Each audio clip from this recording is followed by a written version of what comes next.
Hello, welcome to Share It with Merritt. I'm Merritt. This is a follow-up video to the 3Bs for a holiday season on your terms, where I'm going to go into more depth into each of the 3Bs, which are beliefs, boundaries, and behaviors. So this is the first of three, where I'm going to talk about beliefs. And it's a huge topic. So one of my Merritt-isms, which there are many, this one I've been using for years and years. And a lot of my Merritt-isms are simple, but deep, you could say.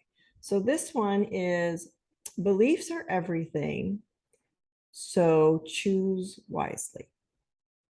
So let's break that down into there's two basic concepts there. The first one is beliefs are everything.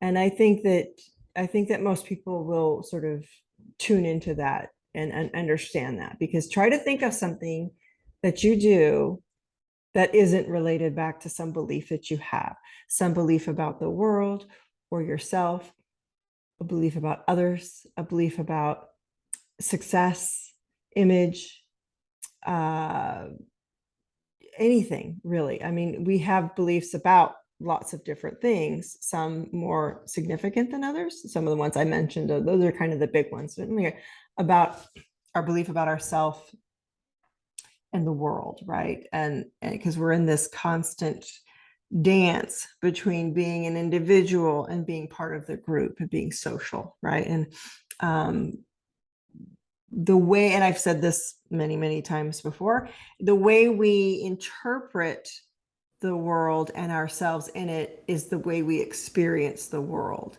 and through which filters, right? And beliefs is another word for filters, right? So everything that we do really does come from our belief system. So it's really important to understand that and then to explore your belief system. And then that's where the second concept comes in. And that's a little more controversial. Um, Whenever you use the word choose or choice, sometimes it doesn't always feel like a choice. But that's why it's so important to look at it as a choice, because it isn't unless you at least open yourself up to considering that it may be a choice. So what is it? Choose wisely. Beliefs are everything. Second, two words. Well, actually, I usually do three. So choose wisely, right? And what I mean by that is that our belief system is up to us. No one can tell you what to believe. And there's no inherent truth in any of it, right? People say there is, but that's just not true.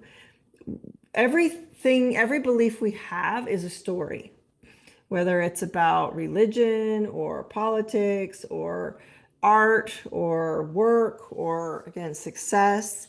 They're all stories, right?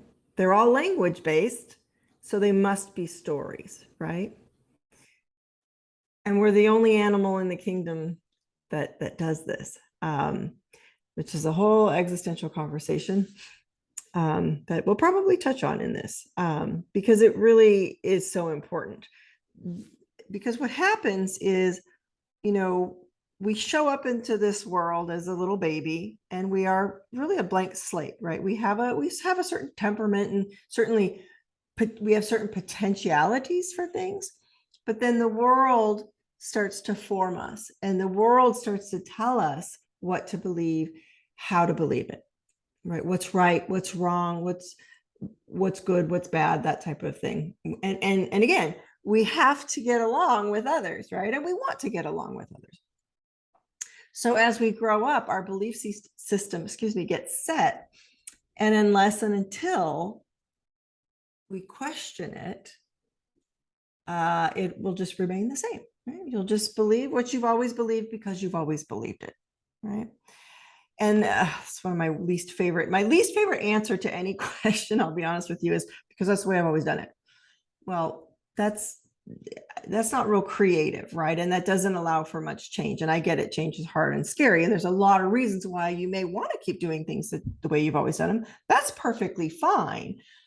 But if it's not working for you anymore, importantly, then you want to take a look at that and say, hey, is this belief still serving me? And that's really the key question here is, you know, what I recommend is to really reflect on and explore your belief system and highlighting any beliefs that maybe aren't serving you anymore. All right? If they are, great, keep them.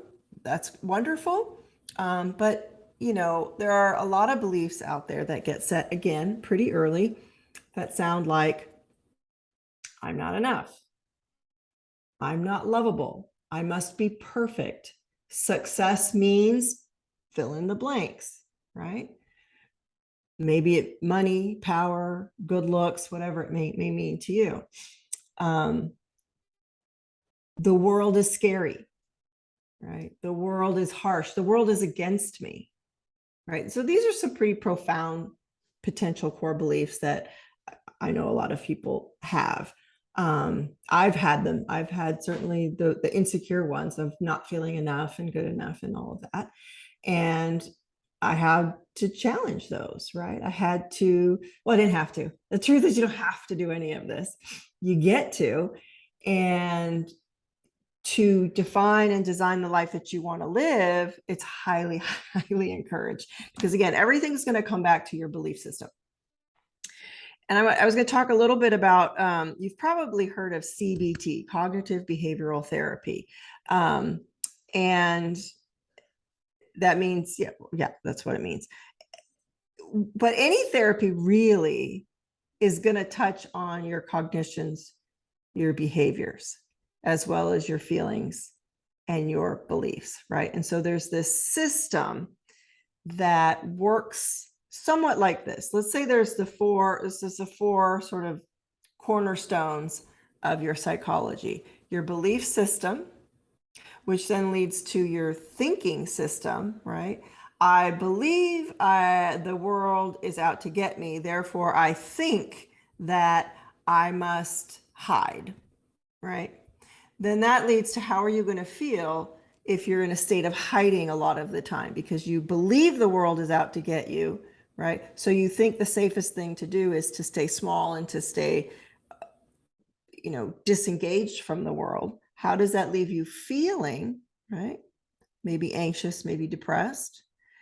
And then the fourth cornerstone is your behaviors. And so how does that affect your behaviors, right? So if I think I must stay small and safe, I'm not going to maybe leave the house a lot, or I'm going to minimize my interactions with others, right? Because by the world, we mean others, right? The world is out to get me. Well, the world isn't, but really that belief is that other people are out to get me, right?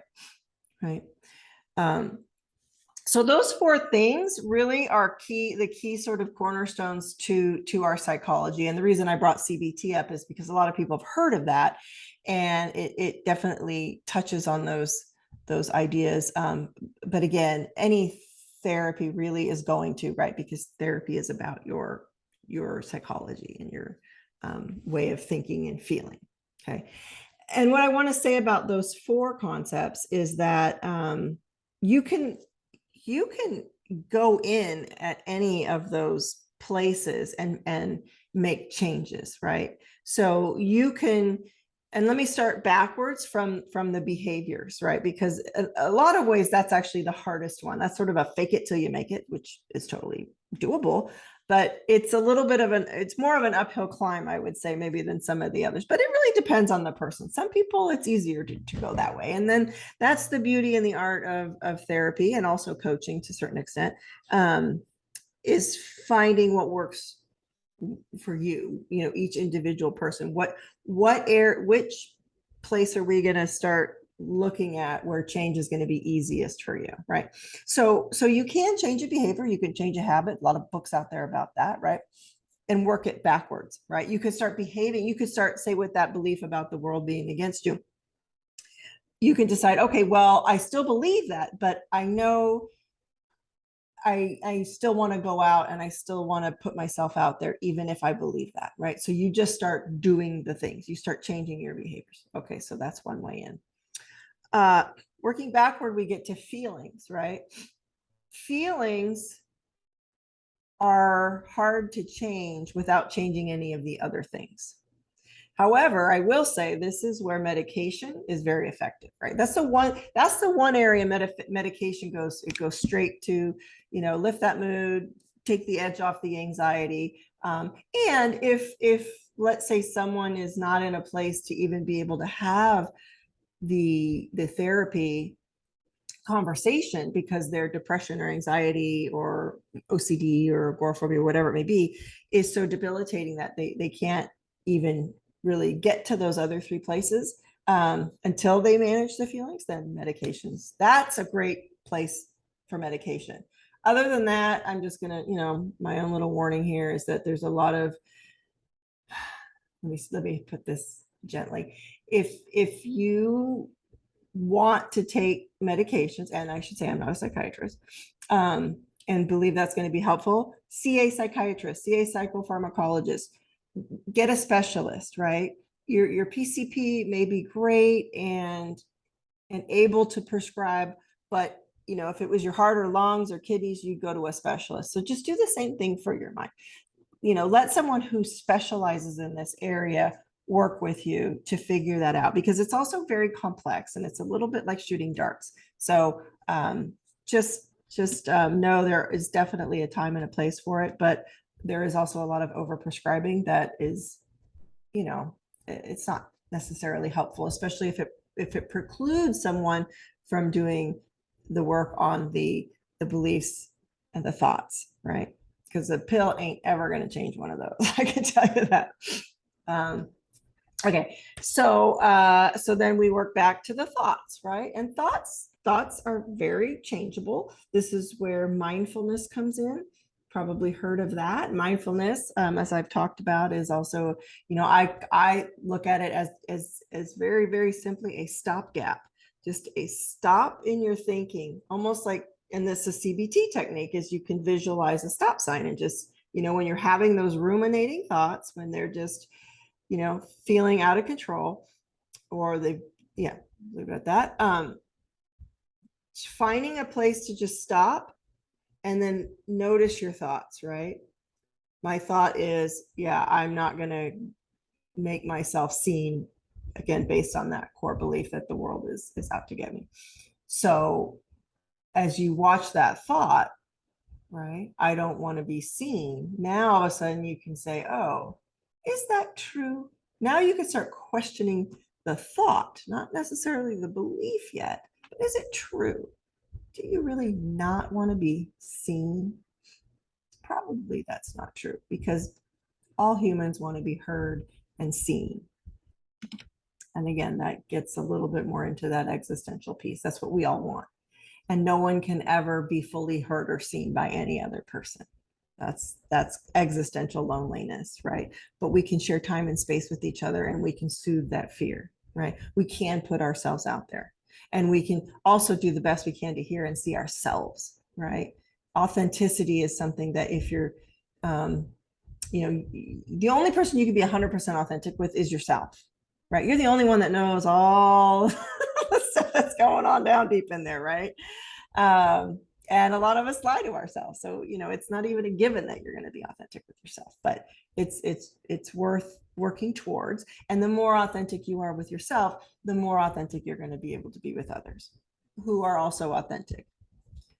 Okay, so you can start to change a thought, and that's really super powerful. Because as you change your thinking, it gets a little easier then to challenge those core beliefs again. Okay, so it looks maybe like this. So, okay, I think I don't want to go out because I believe the world is against me, but I don't know if that's true. Or what was said, I do want to be seen. I do want to own my space and be in this world and engage with it. So now I'm going to go ahead and go out and do that. And again, like, three things are going to happen: acceptance, rejection, or countering, right? So as you decide to go, okay, I'm going to change my thoughts, I'm going to change my behaviors, I'm going to go out into the world, you're going to be accepted, rejected, or countered. Those are sort of the three options, right? As you find more acceptance, you move in that direction, right? And then that reinforces excuse me, it challenges that belief that the world is out to get you, right? Because that gets back to that filter. If you believe the world is out to get you, what do you think you're going to find, right? If you challenge that belief into something like, and be reasonable, maybe there are people who are, well, let me not even say maybe, there are people who are going to reject you and it sucks and they're not your people, right? They're going to stomp you down. They're going to tamp you out. They're going to not want you to move forward and to engage. Fine. You move past them. They're for somebody else, right? But as you do you, right? And you gain that confidence and you share yourself with the rest of us, a lot of us are going to say, awesome. Please do more of that. You're great. Your strengths, your gifts, your talents, do more of that. The world needs more of that, right? And then that's going to challenge that core belief that, and again, maybe there are people who are going to reject you. There are, but there's a lot of people who are going to accept you. And there's a lot of place in the world that isn't rejecting and isn't out to get you, right? And then that filter starts to change, right? The world isn't so scary. It can be scary at times, right? And here's another way I like to look at it. The world is awful and depressing and horrible and terrible and scary and worrisome and murderous, right? There is a lot that's really bad about the world. The world is also amazing and kind and loving and generous and beautiful and awe-inspiring and close and warm, right? It's all true. Your belief system is which filter, right? Do I believe in the bad all the time, or do I believe in the good all the time, right? Or do I believe in the neutral, right? And that's where you have choice. That's where you have choice, even if it doesn't feel like it sometimes. Because again, when you're growing up and the world tells you this is what you should believe, of course you're going to believe that because you need to adapt and survive, right? So take this opportunity now to look at any beliefs that you're holding on to that maybe aren't serving you, right? And be open to the idea that you get to let go of it. You get to choose if you don't want to believe that anymore, right?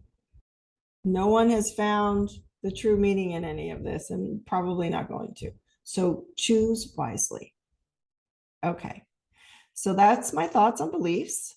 Stay tuned for boundaries and behaviors next. And you can always find me at sharewithmerit.com.